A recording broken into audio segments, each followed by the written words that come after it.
Greg, many of my science colleagues would say that the only way you can access truth, what's really true, not what you want to be true, is through the scientific method.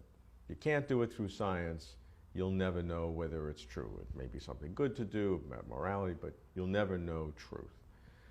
And as for metaphysics, the profession that you do, they would pretty much dismiss it. How do you react? Well, the question of is science the only way to know truth has a long history.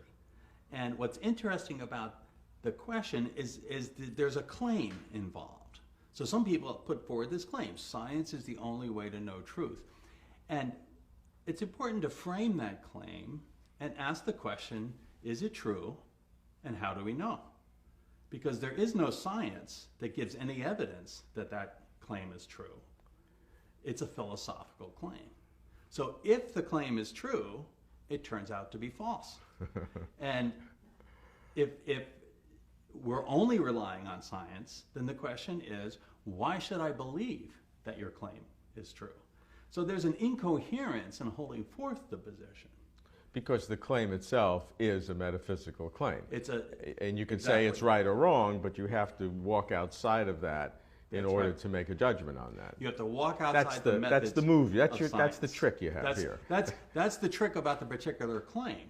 So then the question becomes deeper, and the question is reality limited to the kinds of things that science has access to? Right, and we call that naturalism or right. materialism, and these terms have different meanings, but that's a general thing. That the only thing that's real is the material world, there's the right. natural world, yeah. And certainly without gods or spirits, but some people would even say without a lot of metaphysical objects, which are that's exactly right. manifestations of human construct. Or even moral properties, sure. or aesthetic properties. And so there are various degrees and kinds of naturalism. There's one kind I call claim naturalism, where naturalism is a claim about what's real. And usually it goes something like this.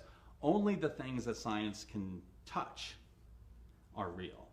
But then there's a kind called method naturalism. Mm-hmm. And that's that science gives us the methods to discern what is real. Now, these are very closely related, and some thinkers don't realize that they're putting these together. But it's very important to see that these things themselves are either metaphysical claims about what's real or epistemological claims about access to truth. About how you can access knowledge. What is knowledge and how you can know it? What is the question, what is knowledge? And what makes our knowledge, our belief-forming faculties reliable is not a scientific question. Well, if you have a methodology of science or a naturalistic methodology, it's really a system of rational thought, yes. Where you are dealing with certain logical principles, looking for evidence if there is any, if you're making judgment that goes beyond the evidence, at least knowing you're making those leaps, and being very rigorous in your self-understanding. Right. I think that's pretty good. Well, it is pretty good. So another question that's lurking is science the best way to know the truth, even if it's not the only way? And I think the short answer is science is the best way to know the truth about the things science is uniquely poised to tell us about, which are empirical objects and how they work. And I use the word empirical broadly, even theoretical objects. So what then is the value in this whole scheme of metaphysics? I think the value of metaphysics is that, first of all, it raises deeply human questions about what it means to be a person, but also it undergirds the scientific enterprise. Why is there anything at all is a metaphysical question. What are laws of nature? Are they mere regularities? That's a philosophical question. That's not a question that physics or entomology is going to decide upon. Mm-hmm. It's a question that's philosophical.